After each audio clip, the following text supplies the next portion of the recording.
Hanggang ngayon ay patuloy ang pagrarally or ang pagpe-prayer vigil at ang kanila nga pong samahan ng mga supporters ni FPRRD hindi lamang sa Davao kundi sa iba't ibang karatig ng bansa.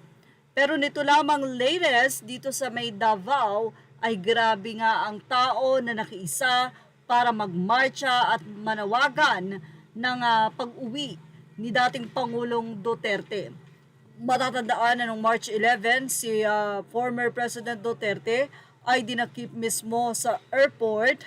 Ito'y matapos nga na magkaroon ng Thanksgiving na dinaluhan nila ng kanyang kaalyansa, ang kanyang mga ka-team, kasama ang kanyang common law wife na si Hanel at ang kanyang anak na si Kitty Duterte sa Hong Kong.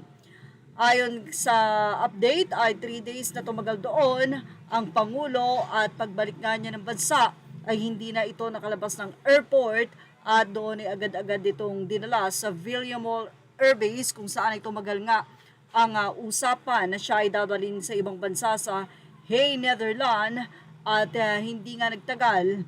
Alas 11 ng gabi ay isinakay sa private jet ang nasabi nga pong dating Pangulo na ngayon nga ay nagkaroon na ng first appearance or hearing sa nasabi nga pong bansa na pinaglagakan sa kanya.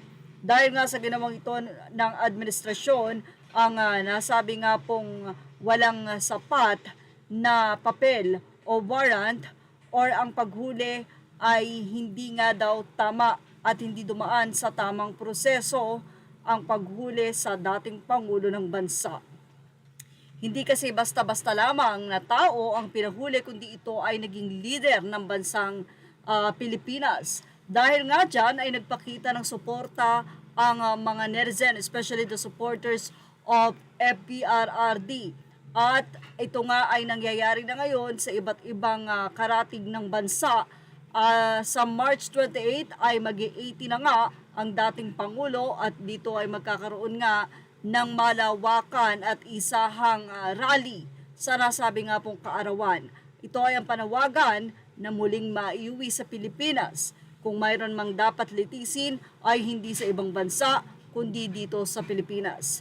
Matatandaan at pahayag ng kanyang hinanakit ang common law wife ni dating Pangulong Duterte na si Hanilet at sinabi nito na ang nais lamang ni Pangulong Duterte ay simpleng buhay, pagkain, ayaw niya ng karangyaan. Siya ay naglingkod ng tapat kahit napagod na, kahit anong panahon ng COVID ay hindi niya inintindi dahil ang iniintindi niya ay ang kanyang nasasakupan. Masakit ang ginawa ng administrasyon, yan ang naging pahayag ng common law wife ni Pangulong Duterte. Well, ano masisinyo sa dami ng tao na sinasabi nilang edited at fake news.